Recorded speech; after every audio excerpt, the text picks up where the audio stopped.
Deep stacked cash games should be something you're studying a lot if you're a live professional.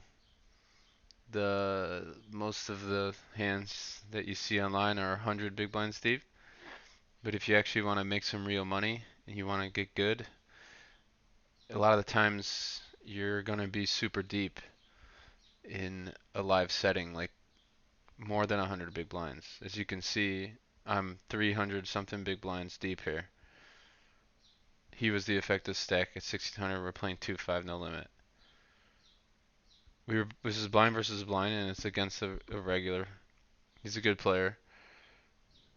Um, and I've raised to 4x, and he calls with the queen five of spades.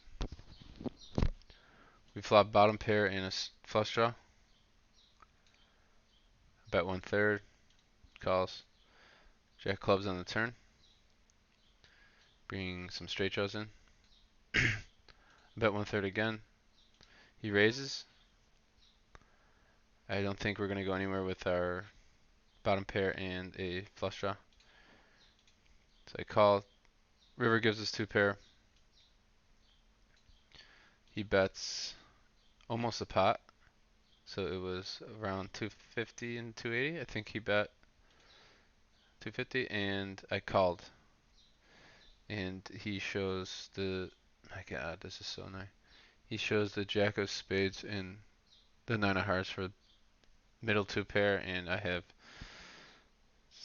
third two pair, I guess, and we win. But I wanted to go over this configuration because I thought this hand was interesting and talk about sizings because I think some mistakes were made by both of us and why sizing is important. We'll get into the hand. The widest range in poker is this 42% of combos, 42.5% of combos, the small blind RFI. You're gonna have a lot of trash on some boards. You're gonna smash it in some boards, and you're gonna have everything in between. It's a very wide range. And then the widest calling range would be this somewhat capped, somewhat polar big blind calling range. Equilibrium, you are gonna have everything like here in at some frequency, at a low frequency. But this isn't equilibrium. I'm pretty sure he raises all the hands in black at the top of the range. He'll 3-bet all of those. And to be a little bit accurate, I gave some mixing with some less marginal hands. Up here with the queen nine, I mean king queen and ace jack offsuit. And these suited hands, these are bluffing 3-bets at frequency. Same with these lower. I put ace five suited as basically 100% 3-bet bluff. So the ranges are super wide and we're super deep. As you might know already about when the solvers are super deep, they don't like to get the money in because of the EV differences, and sometimes it's just too much money going in. So you'll see that solvers don't get it in. They don't big bet a lot when they're not trying to get stacks in unless ranges are pretty tight. Um, really, the what I want to talk about is the turn. Um,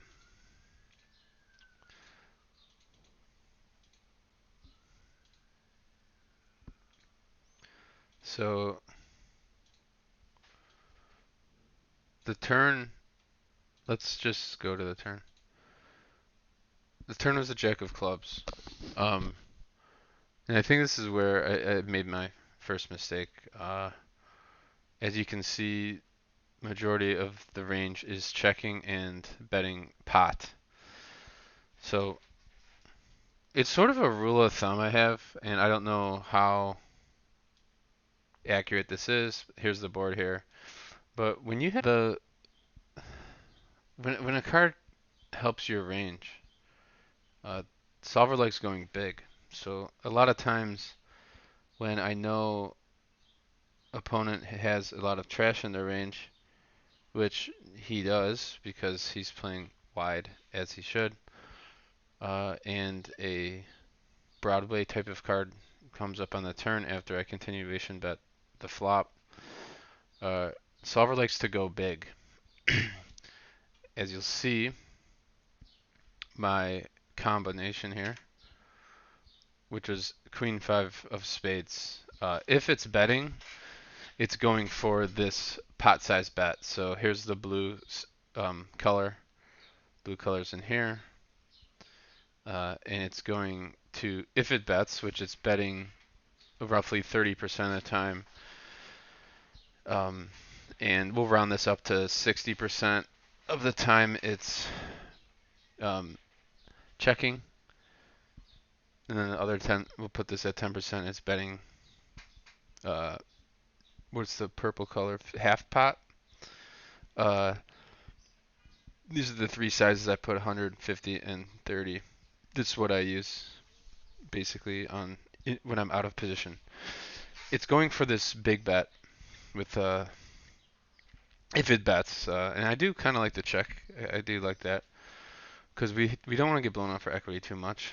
It's funny that the pure bluffs like Queen 5 of hearts and Queen 5 of clubs are betting big and probably folding to a raise, and we'll go over that once we see his raise because they're okay giving up that equity. You only have bottom pair, whereas when you have Queen 5, you have bottom pair and a flush draw. So the solver does not want to give up this equity. If it bets, it goes for the big bet because that's how there's it's it's twofold. It's balancing by using the big bet as using this hand as a balance as a bluff, sort of. We'll put it in the bluffing range, and it's using and then the other big bets in the range, as you can see, um, the top part of the range are all the aces. Uh, that's how it's balancing the value hands. It's cool that pocket aces, uh, just like pure mixes. Look at that. That's so cool, as you can see. So the first mistake I made was betting small. And normally, like I said, when a picture card, or I guess I would say a Broadway card, comes on the turn and I believe I have range advantage, I bet big. But for some reason I bet small. My reasoning was sort of what I just sort of went over was how the Queen 5 has a lot of equity. Now, this is where a sort of difference comes in how a human thinks and how a computer quote unquote thinks. A human will think I need to bet small because I don't want to give up the equity with my flush draw. The computer won't think like that. The computer will think I need to bet big to balance my entire range. So if I'm betting Queen 5 here, I'm betting it at a frequency. That's a huge difference. So you'll see I bet small, um, and he raises, and I called, and you'll see, oops, I'm sorry, and you'll see Queen 5 suited will fold. So uh, if we go to bet big, and he raises, Queen 5 suited with spades calls at a frequency. I'm sorry, it rejams. Wow, wow, I read that wrong. It rejams. Now that is something to pick up on here. That is awesome. So my hand actually jams. So let's go back to this 1/3 bet, and we could put this in range. Uh, oops, it's mainly checking its range here back to him, and it likes the pot size bet with his exact hand, which is the Jack 9. It likes the pot size bet, and he was wondering whether he should go smaller or bigger.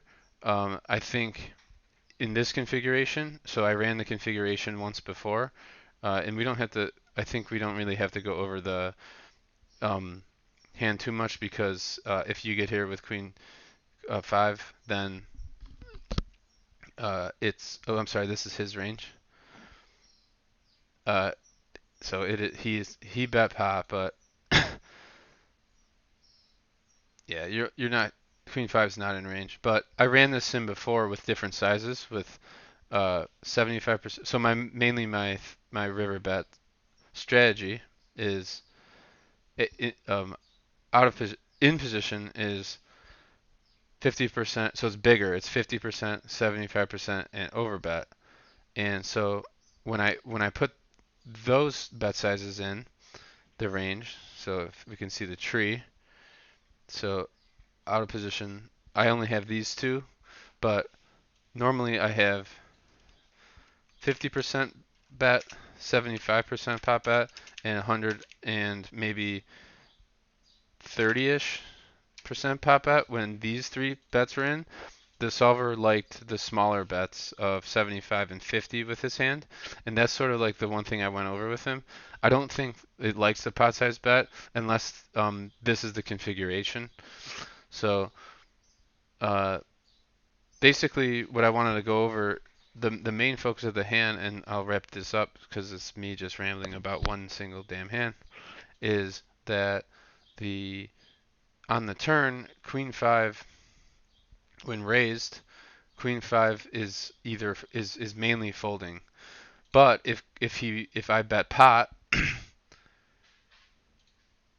and he raises 100% or about 80% of pot, then and I only had one bet size. Normally I split with a half size bet, I'm sorry, half size pot bet and a full pot bet. Then, uh, but I couldn't do it because of the memory of my computer. If I only give him 80% pot raise, then Queen 5 is actually a 3 bet, which I absolutely love. That is so cool. So the key takeaways of this is how differently we think about the the balancing. So the computer's always trying to balance its range, whereas we're not always trying to do that. And you can use that info to um, sort of understand the differences between what a solver is doing and what a human's doing, and understanding that there is a difference in how to exploit that. For example, in this, we know that if he's calling with Queen 5, then we can exploit by betting big on the river because it shouldn't be in his range and he could go bigger. Where if Queen 5 is in the range, then I need to 3 bet the turn or check fold. I'm sorry, bet fold the turn. So that's the hand we had today. I think it was played pretty well by both of us. I would go smaller on the river with his exact hand. I mean, I should have all straights in here too, because if you see on the turn, um, what's the straights? 10, uh, Queen 10. All the straights on the turn are here. Those types of hands are still in here, so I would go smaller on the river if I were him. But that's the hand. If you have any questions, let me know. Thanks for watching, guys.